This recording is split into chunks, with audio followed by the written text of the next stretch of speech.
off, thank you all for being here. This is not simply a Prospects International webinar. This is a piano industry webinar. There are going to be people in here who are our clients, and we're very happy that you're here. And there are going to be some other people that are involved that are just interested in the betterment of the piano industry and marketing and themselves. And so thank you to everybody for being here. The first question, take me back to the first slide, Joey. Oh, sorry about that. The first question, I can't go that fast. Sorry, I'm working the Zoom meeting and working the slides at the same time. Sorry, we're good to go now.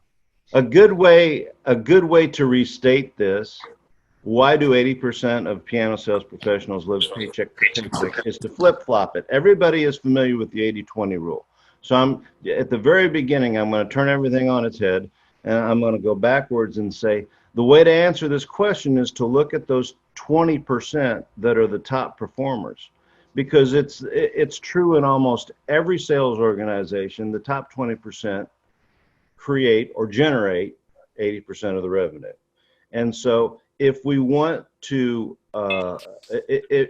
if we want to be as good as we can possibly be, then we need to look at these people and identify what it is that they do. And we have a bird's eye view here. We've got a magnifying glass called Piano Leads CRM 2.0 that allows us the privilege of seeing the activities and identifying the common denominators of the top performers that are clients of ours. So the first thing that I want to state is that these are observations. This is not Jack and Joey coming and saying, hey, if you guys really want to learn how to sell, listen to us. A lot of the people that are in this meeting are the subject matter for the slideshow that's going to be only about 30, maybe 35 minutes long. This is not a long presentation because at the end we're going to open it up and ask people to share some thoughts and feelings and stories. I just want to say that I am privileged to talk to and be able to watch the activity of some of the greatest salespeople in this industry. And so, Joey, I'm going to turn it over to you so that you can talk to them about one of your favorite words. Sure. So this slide that we're looking at here, you've been staring at this question. Why do 80% of piano sales professionals live paycheck to paycheck, right? So the answer is they do not have a process, right? Without a process, you are lost, okay? You're shooting from the hip. Now, the Piano Lead CRM and the lead flow program is a process in itself, which means it does the same thing. Every time a new lead is generated, it's brought into the CRM, you get a lead notification, there's some marketing automation that happens, and then it is up to you and your process to follow up with that lead, right? So a process is a beautiful thing because what it does is we set it and forget it. We set something that works and we run a lot of different things through it, and we're going to get close to the same result every time. So if you do not have a process after we deliver you the lead, if you're just shooting from the hip and doing something different every time, you're not living up to the full potential that you could be living up to. So the top lead generation sales professionals perform a series of sales activity steps to achieve the goal of getting into a position to show people the instruments they should consider. They all have a process. That's the common denominator to sales associates that are not living paycheck to paycheck. The most glaring common denominators were pretty easy to identify. Organizational skills being number one. Most of these people who are the top 20 in the top 20%, as Joey said, have a process that includes good organizational skills, whether it's Salesforce or Nutshell or Piano Lead CRM 2.0, or whatever it is. They are organized and they do a great job of follow-up. That's a very strong trait. Another trait that I think is important to to identify is the fact that they have a can-do attitude. I was having a meeting. No, it wasn't a meeting. It was a visit between business friends with Matt down in the valley yesterday. And he said that he starts his day with an old Norman Vincent Peale prayer. And regardless of your spirituality leanings or lack thereof, the point of me bringing that up is that that's a common denominator, a can-do attitude. When this pandemic came into being, we saw the top 20%, the top 20 percenters, there, we'll coin a new phrase. We saw the top 20 percenters start looking at their process and figuring out how to adjust it to the rapidly changing new normal. They got virtual really quick. They started figuring out new ways to communicate and make friends right away. They figured out new ways to operate inside of this pandemic that we're going through. And that can-do attitude it's a fantastic weapon against the world. People skills, they're all really nice people. I mean, they know how to make friends, and they have a story. I'm going to hearken back to the 5 Steps to Sales Success article that I posted a couple of years ago. They have a story that helps them do steps 1 and 2. Step 1 is establish credibility. Step 2 is build rapport. And their story helps cement those 2 things before they get into the fact finding or talking about product. So for all of you top 20 percenters, thanks for being here. Alex and Mitch and Tony and everybody, thanks for taking time to be with us. Joey, I'm going to turn it over to you because we are committed at not going too long with this doggone thing and giving you guys some time at the end, and gals. So talking about organizational skills, right? Hey, buddy. Hey, Robert, is that your son? My son was right next to me yesterday when I was at a meeting. Yeah, that's my oldest. That's Noah. He actually tries to pick my lock. I hear like him trying to pick it with a paperclip to the office, and you can't get mad at him. He's 5, so I just like, all right, come on in. But anyway, hey, buddy, good to meet you, buddy. So organizational skills, right? So Piano Lead CRM is helping you guys become organized. We see you using it all the time, and that's wonderful. And you're asking questions, and you're letting us know how we can make it better. But are you using that to its full potential in your process?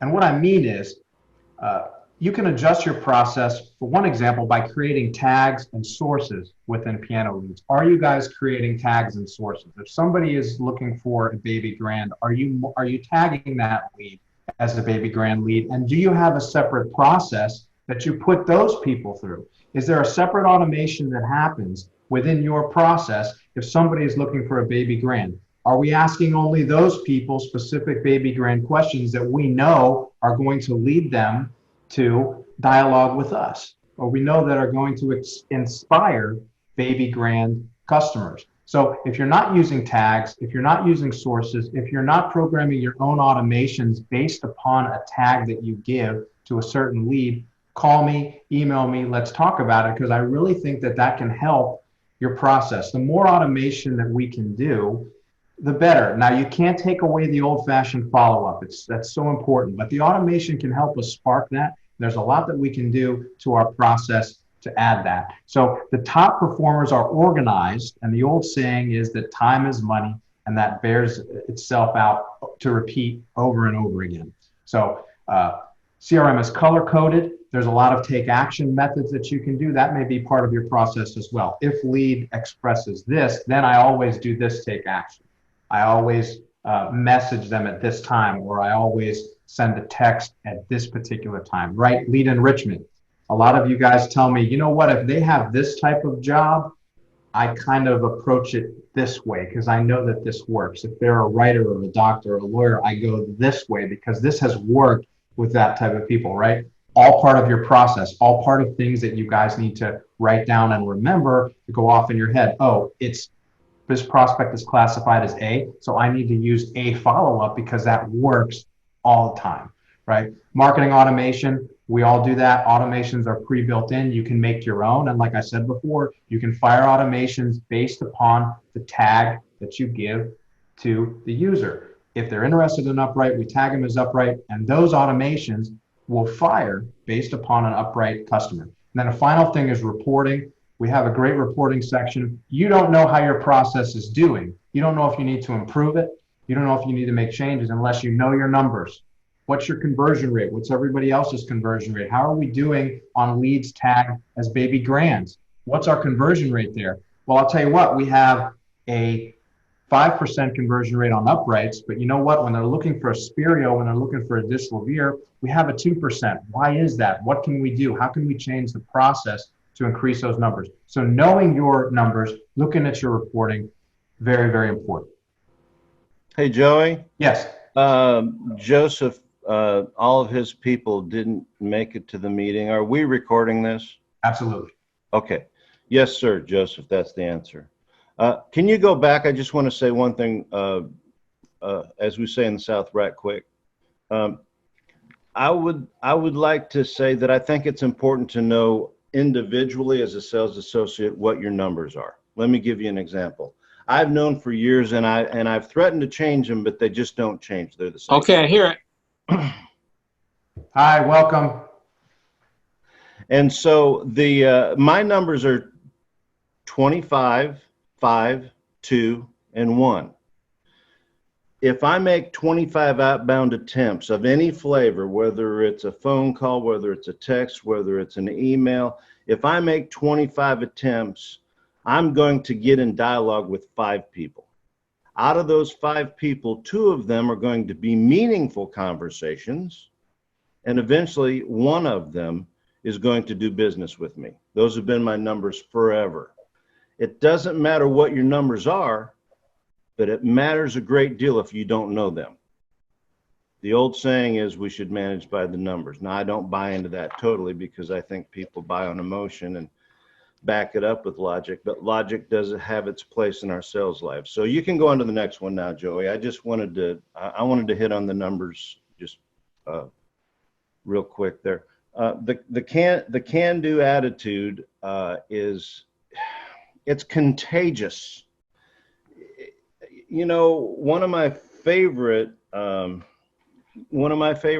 people to read is Peter Drucker, who says that culture eats strategy for breakfast. And thank you, Matt, for turning me on to Drucker several years ago, because I read a lot of him now. And that's really, really important to know that chemistry and culture are really key to having a sales staff that obtains the highest possible level of performance. The baby boomers and the millennials need to be getting together and sharing people skills and tech skills. Now, the Generation Xers, they can help all of us because they're in the middle and they've already they were exposed to both of them. But that can-do attitude at the beginning of the day is the most powerful thing that you can possibly have. So, Joey, go ahead and take the next slide about people skills. Sure. So what's my people skills process, right? Attitude and people skills are first cousins, but they're not exactly the same. My people skills work for me on the phone and dialogue, and my people skills work for me in my automations, right? And starting with dialogue, when I'm on the phone, when I'm following up with somebody, when I found a piano gallery in, North Dakota, and I'm talking to them and they don't know who I am, and I'm trying to let them know that, look, we can really help you. We want to help you, and we go the extra mile, and we care so much about your success, right? I have skills that I use in order to win that confidence, right? So now part of my process is I'm selling safety, right? And I'm selling confidence. So my process was adjusted, right? And because of this pandemic, right? I've been forced to change it. So now one of the first things I talk about is the safety and the confidence. I'm sure that you guys have adjusted your process too, but the bottom line is when we pick up the phone and we dial, we need to know what particular part of the process we're going to use. It cannot be shooting from the hip every time. Now, when it comes to automations, my people skills play in a process there as well, because my automation should not sound canned, right? We don't want it to sound like, hello, welcome to Prestige Piano Gallery. I'm happy to show you this, this, and this. We need to be as personal as we can. That's why I'm a firm believer in leaving off automations with questions. Is a player piano something that's important to you? Who in the family is playing the piano? Are there children playing the piano? Leaving it off with those questions makes it more personal, and it gives us the ability to improve our response rate. So that all comes down to people skills, and that should be very important in your process. In dialogue, on the phone, and how we handle certain situations, and automation-wise, our automation should not ever sound canned. And Jack and I are happy to help you guys with your automations. Once again, we have default automations in there, but if you have any ideas, we'd love to talk to you about it and make your automations the best they can be. So we know that we made this change to automation C, and it improved our response rate by 4% because we made this change. So maybe we should change this in all sales associates automation. So that's the example there. I think it's important. In fact, Tony and I were talking earlier today before this, and I'm not going to tell your story, Tony, but one of the things that we agreed upon, and when Joey said the word canned, this is what sparked this thought for me, is humanizing automations is the key. I believe that the more we can use technology to make friends and realize that technology and the internet is now where a lot of relationships are going to begin, then we will be better off. I think that this is the last slide I'm going to do before I turn it over to the final one for Joey, because we're darn committed to not go too long here. But I do want to cover a little bit of territory about telling stories. And then we're going to invite you all to tell some stories. But please don't make them too long, because there's a lot of folks here. And like I said, I do have the privilege of talking to some of the greatest salespeople in the industry on a regular basis. And I value that privilege. And most of them tell stories.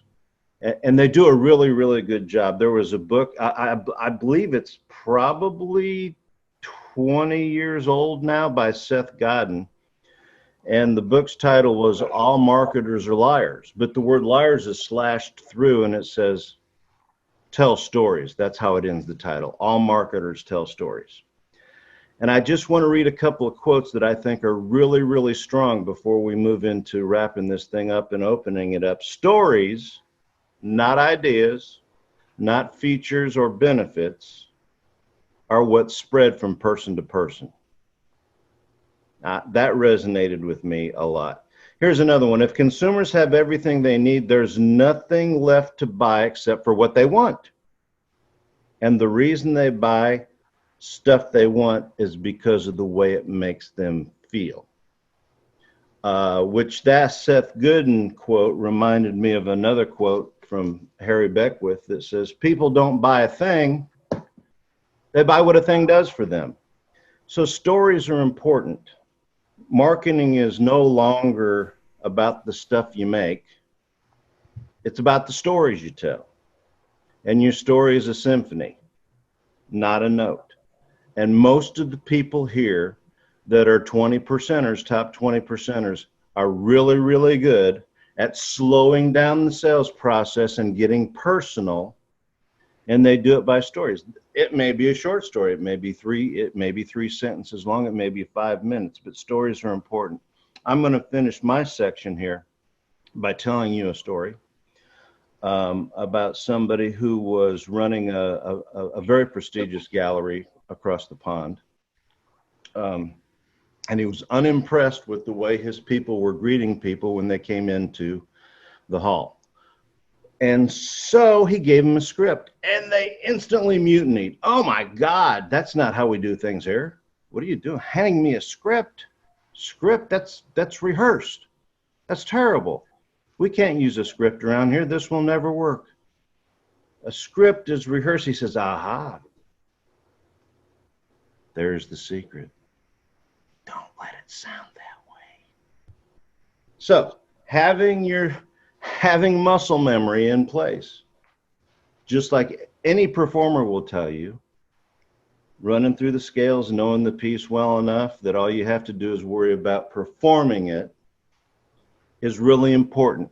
So that's why we wanted to talk about these common denominators of all of these people. I'm going to close my section, and Joy's going to be the teacher. And when you raise your hand or you come onto the chat, if you would like to speak, share with us a story about your process, or how your process has changed, or something that you've done to make something happen here in the new normal. And I just want to thank you all for being here, and all the contributions that you have made to Joey and I and our company. Go ahead, Joey.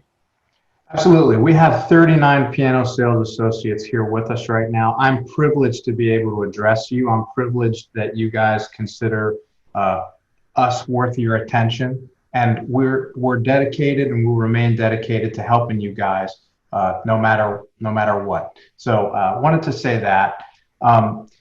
To sum all of this up, why do 80% of piano sales professionals live paycheck to paycheck? It's because they don't have a process. So please start thinking about your process, and let's make it better. Let's make it the best it can be.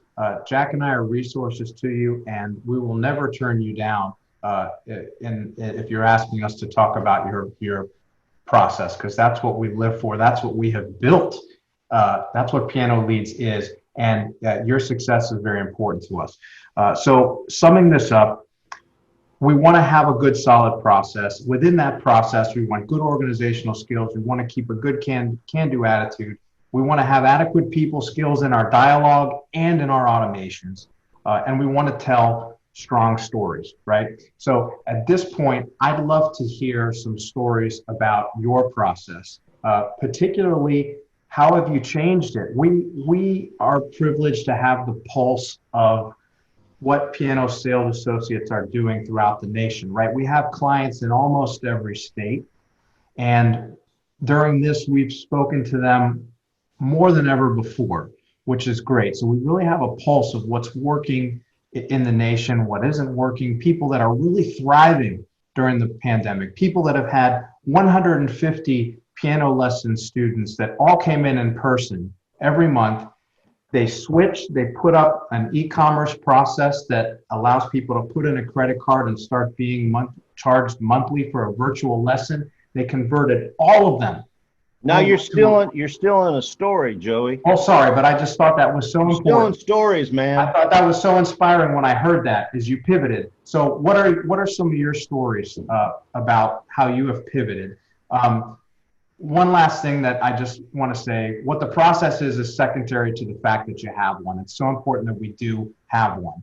So now, if anybody has a story, I'm watching you, I can see you, raise your hand, I will unmute you. I'd love to hear something that you've done to pivot during this pandemic, or anything about your process that you think is working that you'd like everybody else to tell, or any questions that you may have about your process. If you don't have your video on, send me a chat and I will enable your microphone. Okay, so go ahead. I'm gonna look here, see if anybody has a question or a hand raised. Jack, why don't you get us started with your story? No, Tony's got his hand raised. Oh, sorry, Tony, I didn't see you yet. Let's go to Tony first. Okay, Tony over in Nashville. Hey guys, how you all doing? I'm seeing some familiar faces on this chat, on this video. This is very cool. I was talking to Jack this morning, and he was asking me how things were going. And I said through the lead flow program that we are using with him since the 17th of April, we have received 115 leads. We have seen a dramatic increase in the number of leads coming through the lead flow. And we actually saw it starting to happen back in March. And because of that, we had to make a change really quick. And so I sat back and I thought, you know, What's the number one rule in business that you never want to violate? You can never violate the rule that to make it easy for your customers to do business with you. What's blocking them from them doing business with us is this epidemic that we've been going through. So I couldn't agree more with what Joey said with regards to selling confidence of the safety factor of it, and then making it easy for our customers to do business with us. So what we started doing is I started making videos, and all of the pianos that are on our lead flow list have a video next to them. And then we opened up our own YouTube channels and created video of every model that we carry of all the product lines. That was beneficial, and it was starting to work. And then our store manager, general manager down in the Birmingham store in Alabama, Piano Gallery, John McLaren, decided to take it a step further and personalize it. So he sent out a couple of personalized videos, and those personalized videos were simple in that they just mentioned the customer's name, and it was as if we were doing a demonstration with the customer in the store. Customers loved it so much they bought the 2 pianos sight unseen. And then what I was telling Jack this morning is recently John helped me with another video with a customer that came through LeadFlow. I didn't know that he lived in China, but he did. Sent him an email, found out he was there, found out they were moving to Brentwood at the end of the year, and they wanted to buy either a Boston or a Steinway piano between now and then and have it stored here. So I had him do a video for me down there with a piano that he was interested in, and I did one here. He sent us back a glowing report, super excited about our level of service, that we went beyond what we would normally do to make a video for them personally. So the bottom line is that when you personalize things to a specific customer, especially in times like this, it's something that your competition more than likely is not doing. And so they like it and they appreciate it. And we moved that ball down the football field a little bit further. And I think we're going to close this particular deal as well. So making videos is a very important thing to do. And then, of course, we're setting up appointments with customers one-on-one in the store and practicing all the safe protocols as well. Thank you, Tony. Fantastic. Appreciate it. Joe, you see anybody else up there with their head? I mean, I just think the idea of, hi, Sarah, this is Jack. I just wanted to introduce you to this piano that we were talking about and personalizing that. That's what we were talking about earlier about humanization of virtual things and automations. Anybody else got their hand up, Joey? Sure. I see you there. Let me just quickly speak to what Tony said there. Tony has always been a leader. When Facebook came up with their new portal video thing, it was brand new. I didn't even think anybody had it. He called me and said, "Have you heard about this thing?" I said, "Yeah, it's awesome. How do you get already using it to sell pianos? I can talk to people through Facebook." I mean, he's always been that way, and he's really thrived through this, and I just have to compliment him in the way that he's been able to pivot. I really admire what you've done over there in Nashville. Well, we're a team over here, so there's a lot of us doing it, and thank you. I appreciate that. You have to be if you're going to survive. I can't stay on unemployment forever. Let's take another story. Okay. Okay, it says Carol here. I think the name is on. There you go. Go ahead. Hello, everybody. Yeah, my observation is a very generic kind of thing. I would just like to encourage anybody who's older, such as myself, who is so indebted to my handwritten lead card box. I had a younger fellow in my store who really encouraged me to become digital. And so I got everything transferred over before we were homebound. And so my comment has always remained teachable. I think, we in our store, we talk about these different automations that we should do. I will call out Will Velasquez, who has been really, really good at giving some great ideas and sharing some things about the automations. It's been very profitable to us. And always being able to learn something new is a great thing. It just keeps you alive and vibrant. One small little story before I get muted off is on Sunday, we have 7 children, Carol and I, and we've been having Zoom meetings at 3:00 in the afternoon. Well, I was working Sunday and I had my little iPad and I was talking with them, but I had a customer coming back. So I told all the kids, I said, I'm going to introduce you guys to this customer who's coming in. And so Miss Lola and her husband Scott and her son Alex came into the store and they had their masks on and I had my iPad out there. I just said, I want to introduce you to my family. We're having a Zoom meeting. And Lola goes, oh, I just got done with a Zoom meeting with my 5 sisters.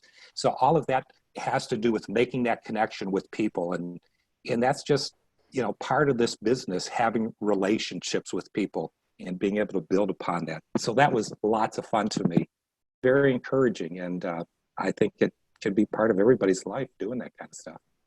That's exactly right. Fort Bend Music Thanks, has been a dear client of ours for a long time. They do a great job over there. Jack has actually went over there and given them an in-person seminar. So those guys just are wonderful over there, and they're always willing to learn. And I'm not surprised that you guys are doing well and even thriving during this pandemic. So anybody else? I'm looking for hands, or you can chat in if you'd like to. If I don't see your chats video. came in. Anybody down there in the chat box? Let's see. There you go.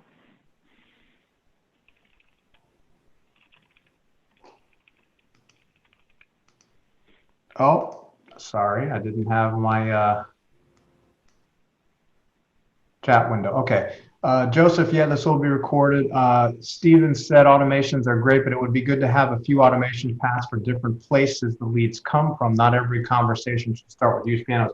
That is correct, Steven. And within piano leads, you can set a trigger for an automation. So some of the different triggers are, if you add a lead manually, you can have an automation happen based upon that. If you add a lead that is connected to a certain tag, if you add a lead that came in from a certain application. So those are all methods that we can take to change how the automations react. And if you ever need help with that, give me a call, because the automations can certainly do what you're talking about. We just have to customize them a little bit further. And then Joseph says, glad to add a note to the story. Okay, so let's go ahead and unmute. Oh, Thomas Solich wants to come in. I'm glad that he's here. Let me admit him. Over in Ohio. Okay, he's coming in. And let me go ahead and unmute Joseph. Let me find you here, Joseph. Hey, guys. Go ahead. Unmuted it? Yeah, Yep. great.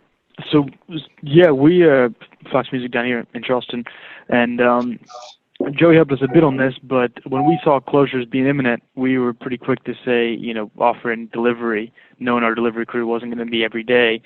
And that helped a lot to build some confidence. We refinished pianos, so we got the PPE for them, from our cabinet shop really quickly. But Joey and Jack kind of started us down this path, and what we found out was nothing new. We're in a piano store, and we sell confidence all day. And that confidence is a different story now, because after every customer, we're wiping down pianos. And it's not to say rude, customers have a lot of grace to sort of hang out outside while somebody else selects a piano that they normally would not have. I mean, normally customers would barge into the door for sure. And so we kind of took this mindset, well, we're used to this. We've done this forever. Build confidence, tell our story, tell our product, and then we normalized it a little bit. After doing a few video chats and virtual selections, we just shared that with every customer that called in and walked in. One big change that I recommend all of you do is get your leads into the CRM, no matter where they come from. There's a few salespeople here, and you can get into sticky situations if somebody walks in that had clicked on the CRM and you work them and you don't input them, because more than one person could work a lead and it gets confusing.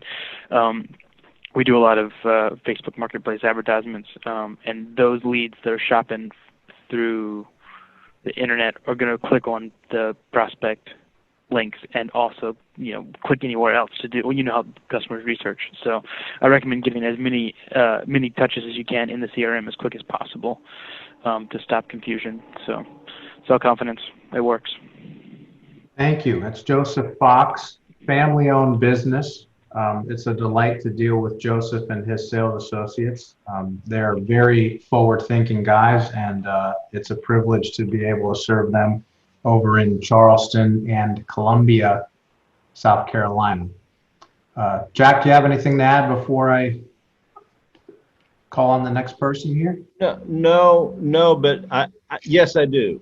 I would like for you to mute me because as of the last couple of years, I work at home. I don't have an office anymore. And the guy across the street decided that this was the perfect time to mow his yard. So you can mute me so that it doesn't cause background, and then I'll just do something crazy if I feel like I need to say something. Sure, your mic's actually not picking it up. Not? Oh, good. Well, then you can leave me on if it's not bothering anybody. No. So me. Sure. So Stephen chatted in. He said, can there be more than one automation path now? Absolutely. Absolutely. Within your automation section, we can choose a trigger for an automation. We can have an automation happen based upon multiple different actions. Give me a call, send me an email. Let's do a screen share. Let's go over how we can change all of those automation paths because they're very, very powerful. If a baby grand is someone's love language, then that's what we need to be talking to them about in our automations, right? And we can program that. So let's see what else here. Joseph says best avenue to divide automations is to update the tags. Absolutely, that's exactly what I'm talking about. Portia over in Texas, what's the name of the book you just mentioned, Jack? Jack mentions all these books all the time, and you have to have a running ledger. See, he's always got a book. Selling the Invisible is one of them, but the one I was mentioning is by Seth Godin. It's called All Marketers Tell Stories. Now I have, just for the record, okay, I have books that are newer too. I don't just only read old books. I just wanted people to know that. That's good. That's good. I knew you read more than just old ancient books, man. So Stephen said, will do. He said, that's fantastic news. I'm glad he's excited about that. I'd be happy to help you through that, Stephen. So let's see, anybody else? You want to raise your hand and chat in? If anybody has a question or wants to share about a way that they've adjusted their process or any sales experience they've had. Just a good sales story. During this whole craziness that we've been experiencing. Are there anything, the chat box has still got some stuff in. Is there anything in there, Joey? Nope, I just got through. Oh, we got a new one. Okay. No, I don't know who this is because they put their name as iPhone, or maybe it just defaulted to that, but maybe I'll unmic you and you can tell us who you are. But I really like the lead enrichment feature, helps greatly with the synopsis. Thank you. And we're always trying to improve that. Right now, we have about a 60% match rate with lead enrichment. So I'm sure you guys have seen that. Sometimes you'll click into a lead and it'll give you, oh, we have their Facebook page and we have their Twitter profile and their LinkedIn. And all of that stuff is so helpful. And actually, Tony Thomas, maybe a couple of years ago, gave me the idea for the lead enrichment at all in the first place, because I asked him, what's your process when you interact with a lead? Because I'm designing this new piano lead system, and what are you doing over there? And he said, well, I research them online. I go to Google, I go here, I go there, so I know who I'm talking to. So I said, what if we could help you with that? What if we did our best to try to give you that information without having you lose involved? So that's how the lead enrichment feature came out. And it's at a 60% match rate right now. The user who completes the form has to use an email address that's connected to those areas, Facebook, Twitter, all those profiles. And we're working really hard to improve that. One of those being, we're working really hard trying to get information from someone's IP address, okay, which is very, very cool, because that IP address is stored in a lot of different programs. When you sign up for a Facebook profile or Twitter or LinkedIn or all these social media profiles, they're saving your IP address. So if we have an IP address from somebody that completed one of our piano lead generation forms, we can trace that back to all of these systems and suddenly tell you, okay, Bob Jones has a Facebook profile here. Check it out before you call him. Learn about what he does for a living. Prepare yourself for that call, because that really helps. So what you're saying, Joey, is that you're encouraging people to be like Tony and stalk people. In a friendly way. I don't think I like where this is going. In a friendly way. Okay. Oh, so that was one so more, that and was then we Chris. better let everybody go back to work. Yeah, that was Chris over in Nashville, the iPhone, that last customer. Thanks, Chris. Hey, Joey. And Steven says lead enrichment rocks. So that's great. I'm glad that helps sell pianos. Absolutely. So one final call. Anybody have anything that they'd like to add? Raise your hand or chat in before we wrap it up. So nobody has a fun or interesting sales story to share. Oh, okay. Craig Whitaker, Craig's Keyboards. It would be nice to be able to collect call of the email address for a mismailing. I'm not sure I understand that, Craig. It would not be nice to be able. We'll have to call back and get a clarification on that. Oh, well, I don't know. Yeah, I'm not sure. But that reminds me, one last thing I did want to tell you guys is we're working on an email validation feature, and this is going to be a real game changer. It just popped into my head. I want to tell you guys. So this is going to stop nonsense emails from coming in. What's going to happen is when somebody completes the form on one of the landing pages, we're going to send them a little test email. It doesn't actually go into their inbox. They don't even know what's happening, but it's going to hit their server and verify that that's a real email address.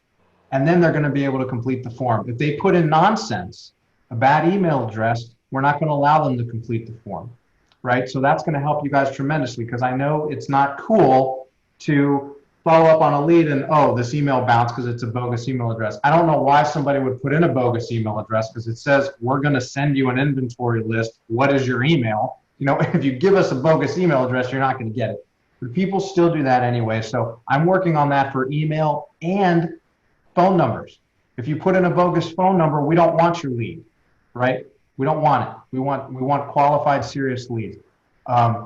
So we're working on that, those two things. Time is money. Well, Yeah. Thank you all for being here. I think for the sake of letting everybody go back to work and being honoring everybody's time, we want to thank you guys for being here. And hopefully this has been fun enough and informational enough, because if we have to work all the time, it's okay if it's fun too, right? That maybe we can do it again sometime. I think it's great to bring everybody together. Everybody's going to help everybody out here. We're all in this together. We're all trying to make a living bringing music to people, and these different perspectives are just amazing. And I'm so privileged to be a part of this whole team together. Thank y'all. Adios.